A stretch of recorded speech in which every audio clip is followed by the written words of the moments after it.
আসসালামু আলাইকুম। Brazil Argentina super Clasico ম্যাচকে সামনে রেখে ব্রাজিলিয়ান খেলোয়াড়রা একের পর এক মন্তব্য করেছে, আর সেই মন্তব্যের কড়া জবাব দিয়ে একই বলল Argentine mastermind Lionel Scaloni. বিস্তারিত জানুন পুরো ভিডিওতে। বিশ্বকাপ বাছাই পর্বের super classico big high voltage ম্যাচে সকালে মাঠে নামছে আর্জেন্টিনা ভার্সেস ব্রাজিল। দুর্দান্ত এই ম্যাচকে সামনে রেখে এমনিতেই উত্তপ ফুটবল পাড়ায়। এই উত্তপে যেন ঘি ঢেলে দিল ব্রাজিলিয়ান খেলোয়াড়রা। একের পর এক মন্তব্য করে যাচ্ছে তারা, যেখানে ব্রাজিলের অধিনায়ক মার্কিনহোস বলেন, ব্রাজিল আর্জেন্টিনা কখনো প্রীতি ম্যাচ বা শুধু একটি বিশ্বকাপের বাছাই পর্বের ম্যাচ নয়, ব্রাজিল আর্জেন্টিনা মানেই ফাইনাল। আর ব্রাজিলিয়ান ফরোয়ার্ড রাফিনহা যেন আরও এক ধাপ এগিয়ে বলল, আমরা অবশ্যই আর্জেন্টিনাকে হারাতে চলছি, আর সে ম্যাচে আমি গোল করব। এদিকে ভিনিসিয়াস জুনিয়র তো আর্জেন্টিনাকে হারিয়ে দিল।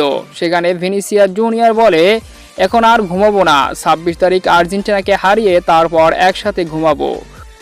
তো ব্রাজিলিয়ানদের একের পর এক এমন মন্তব্যের পর ঠান্ডা মাথায় জবাব দিয়েছেন Argentine master mind coach Lionel Scaloni. তিনি বলেন, আমি ব্রাজিলিয়ান ফুটবলারদের কথা আমলে নিতে চাই না। হ্যাঁ, এটি ঠিক যে এই ম্যাচটি অনেক গুরুত্বপূর্ণ, কিন্তু দিন শেষে এটি একটি ফুটবল। আমাদের মনে রাখতে হবে, মেসি নেইমার কিন্তু এই চিরপ্রতিদ্বন্দ্বী দু দলের হয়েও দুজনে ভালো বন্ধু ছিল।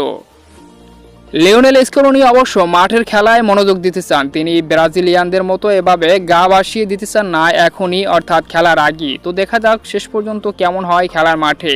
তো সম্মানিত দর্শক বন্ধুরা, আপনার মতে এই ম্যাচে কোন দল জয়লাভ করবে, ব্রাজিল নাকি আর্জেন্টিনা? কমেন্টসে জানিয়ে দিন।